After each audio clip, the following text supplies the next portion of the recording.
नमस्कार मित्रांनो. हा आहे पारवा. हा माझ्या घराच्या बाल्कनीमध्ये येऊन बसला आहे.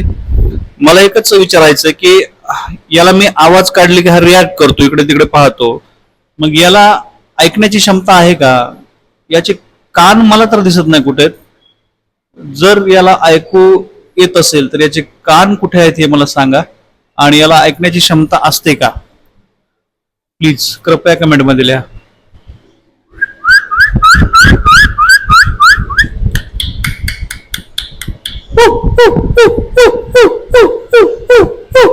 बघा कसा रिॲक्ट करतोय बघा.